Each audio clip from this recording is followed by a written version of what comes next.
السلام عليكم ورحمة الله تعالى وبركاته كسو داو يوتيوب channel كيغا داد كو عصب تهي ولالكي مسلمك أهو أما ولاشي مسلمة أهو halkan maanta waxaan isidnaa muuqaal aad u cajiib badan qiso oo ka dhacday dalka Masar waxayna ku dhacday gabar walaasheena muslimada ahaw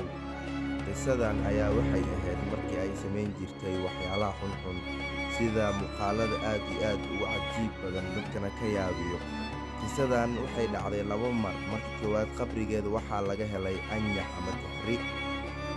markii labaad qabrigeeda ayaa waxaa ka soo baxay mas aad iyo aad u weyn oo kaasna dadka ay ku noqotay arrin aad iyo aad u cajiib ah arrintan ayay waxay qalbigelisay ummadda ku nooleed halkaasi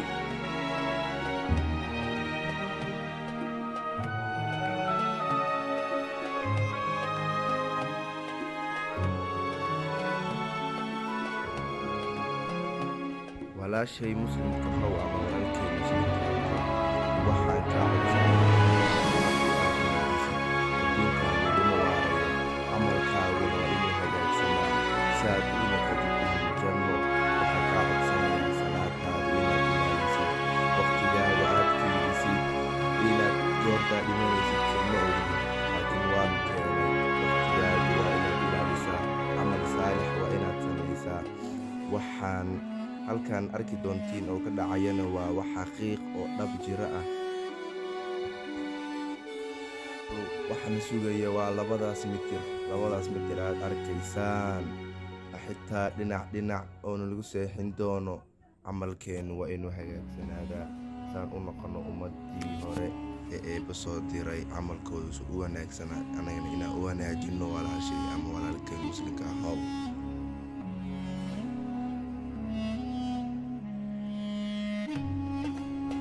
mahadsan tahay daawashada aad daawatay muuqaalkeena aadkii u cajiibka badan fadlan haddaan ugu cusub tahay subscribe noo saar si aad ugu noqotid daawadaha koowaad muuqaalada aan u soo dhigno waa mahadsan tahay 100% walaal salaada waa inuu muhiim ah waa inay mar walba qulubteena ay ku jirtaa waa inay ilaahay qulubteena mar walba siinaa aad baad ugu mahadsan tahay daawashada muuqaalka